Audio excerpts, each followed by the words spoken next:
should be ashamed of yourselves. Wait when you will have to deal with terrorism in your own countries. Your silence in the face of evil reveals your true colors. It tells us what side you are really on.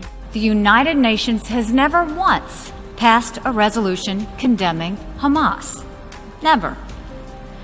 Over 700 resolutions condemning Israel, and not one single resolution condemning Hamas. Now you laugh, but penguins have no difficulty recognizing that some things are black and white, are right and wrong. And unfortunately, when it comes to UN decisions about Israel, that simple recognition is too often absent. It was absent last December when the Security Council passed an anti-Israel resolution that set back the cause of peace. It was absent last May when the World Health Organization adopted, you have to listen to this, the World Health Organization adopted a Syrian-sponsored resolution that criticized Israel for health conditions on the Golan Heights. As the great John McEnroe would say, you cannot be serious. I mean, this is preposterous. Syria has barrel-bombed, starved, gassed, and murdered hundreds of thousands of its own citizens and wounded millions more, while Israel has provided life-saving medical care to thousands of Syrian victims of that very same carnage. Yet who does the World Health Organization criticize? Israel. So is there no limit to the UN's absurdities when it comes to Israel? Well, apparently not. Because in July, UNESCO declared the Tomb of the Patriarchs in Hebron a Palestinian World Heritage Site. That's worse than fake news. That's fake history. Mind you, it's true that Abraham, the father of both Ishmael and Isaac, is buried there. But so too are Isaac, Jacob, Sarah, Rebecca. Sarah is a Jewish name, by the way. Sarah, Rebecca, and Leah, who just happen to be patriarchs and matriarchs of the Jewish people. Well, you won't read about that in the latest UNESCO report. But if you want to, you can read about it in a somewhat weightier publication. It's called The Bible.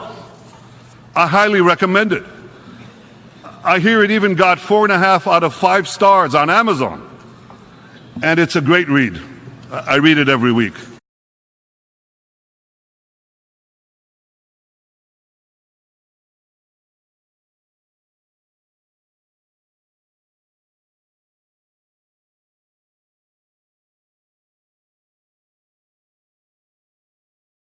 Don't be mistaken by the flashlights and the new furniture in this room. You are all aboard the Titanic. UNESCO is the Titanic of the international organizations, which was hijacked and led by the Arab group into crushing the iceberg of politicization, and which has been sinking ever since. Moreover, even the inauguration of this very hall was contaminated with the poison of politicization, as the donor state handed out to all member missions a greeting letter and a medal memorabilia. All member missions, aside from one, Israel. Observe the hatred. How petty, how primitive, how pathetic. It's made clear once more that petrodollar can buy much, but there is no price tag on wisdom, manners, and etiquette. Your wealth might be in money, but in dignity you are poorer than poor. Last week, this same state hosted an international judo tournament and refused to allow the Israeli athletes to don the flag of Israel on their uniform. to wave or opposition it anywhere, nor even to play Israel's national anthem, Atikva, even as they were winning medals. As for the medal in question, more than a few missions have passed us their own. So as a protest, my initial instinct was to put it to good use as a doorstop. However, after giving it some more thought, I decided to donate them to the Syrian refugees who are wandering the cold streets of Paris. These refugees include infants and children who escaped the atrocities of the Syrian regime and the chemical attacks of that member of the Arab group against its own women, children, and innocent civilians.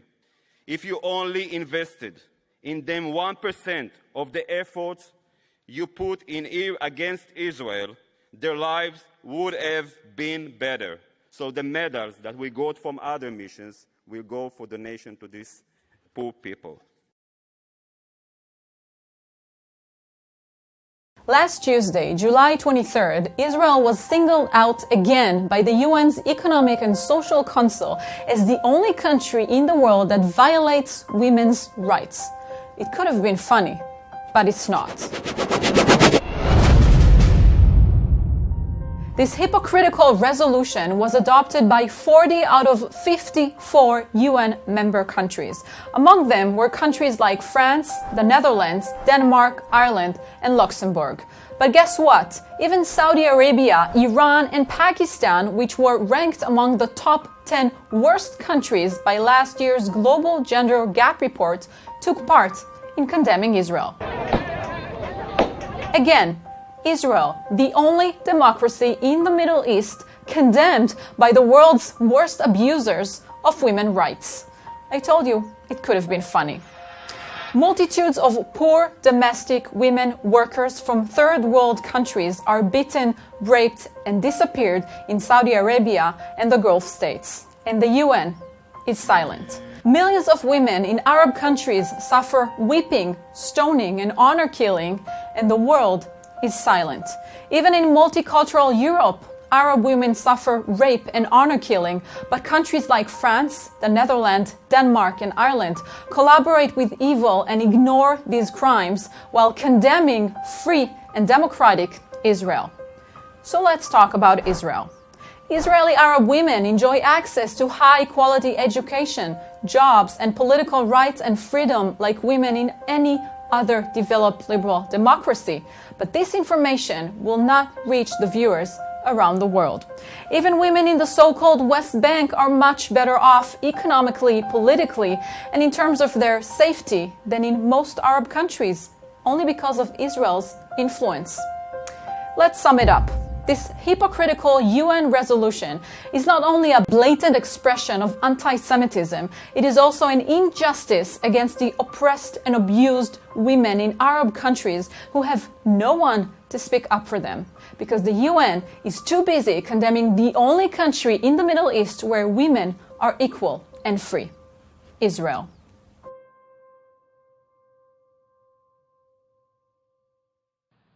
Must surely come as a surprise. Because year after year,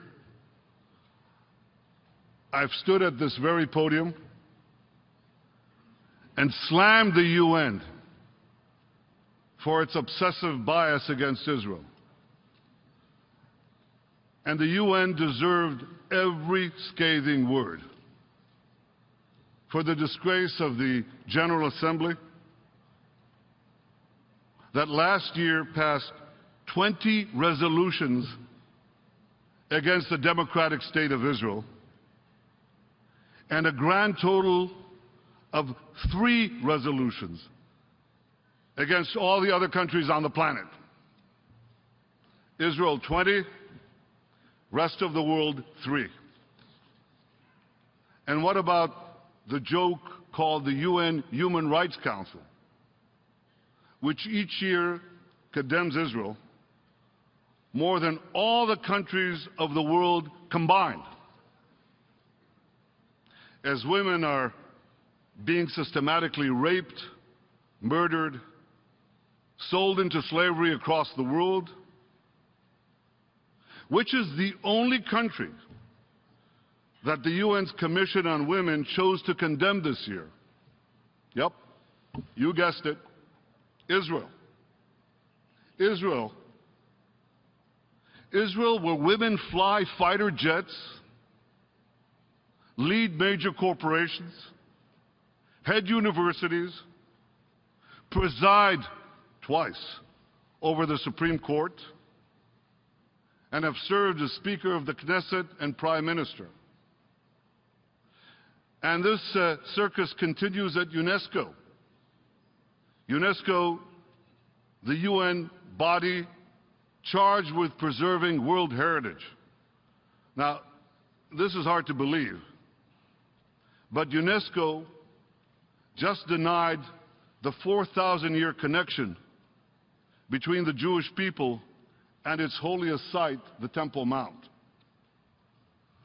That's just as absurd as denying the connection between the Great Wall of China and China. Ladies and gentlemen, the UN, begun as a moral force, has become a moral farce.